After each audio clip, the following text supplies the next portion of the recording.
Assalamu alaikum. Beautiful day in Lahore. Today is 21st of February 2026.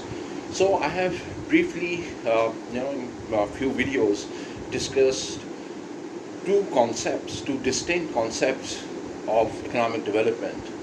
One is GDP per capita, which is the national income level, whereas another one is income inequality or distribution of income.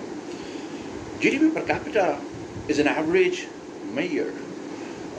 What it means is that there can be incomes of working class labor, which might be around few $1,000s. There could be income of middle class, which might be around few $100,000 a year.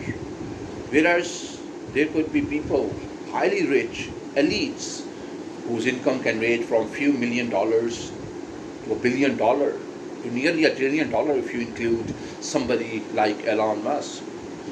Now, the average number, if you have familiarity with a bit of mathematics, the average number is that you add up all the income levels and divided it by number of people.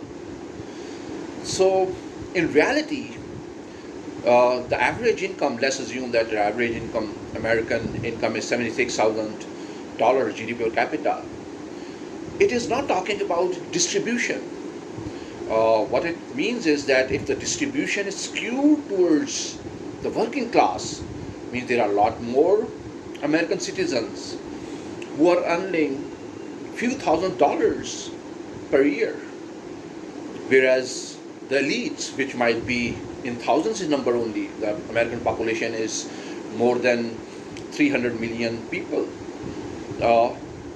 Those rich millionaires or billionaires might be in few 100,000 in number, whereas millions of working class and middle class Americans earn few $100,000. That's about it.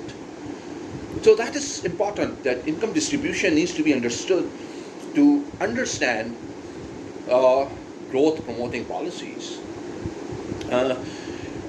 If we consider inequalities in American economy or Chinese economy or Indian economy, what it means is that processes of globalization favor skilled labor or educated labor or people residing in urban areas, whereas working class citizens are not really benefited by processes of globalization.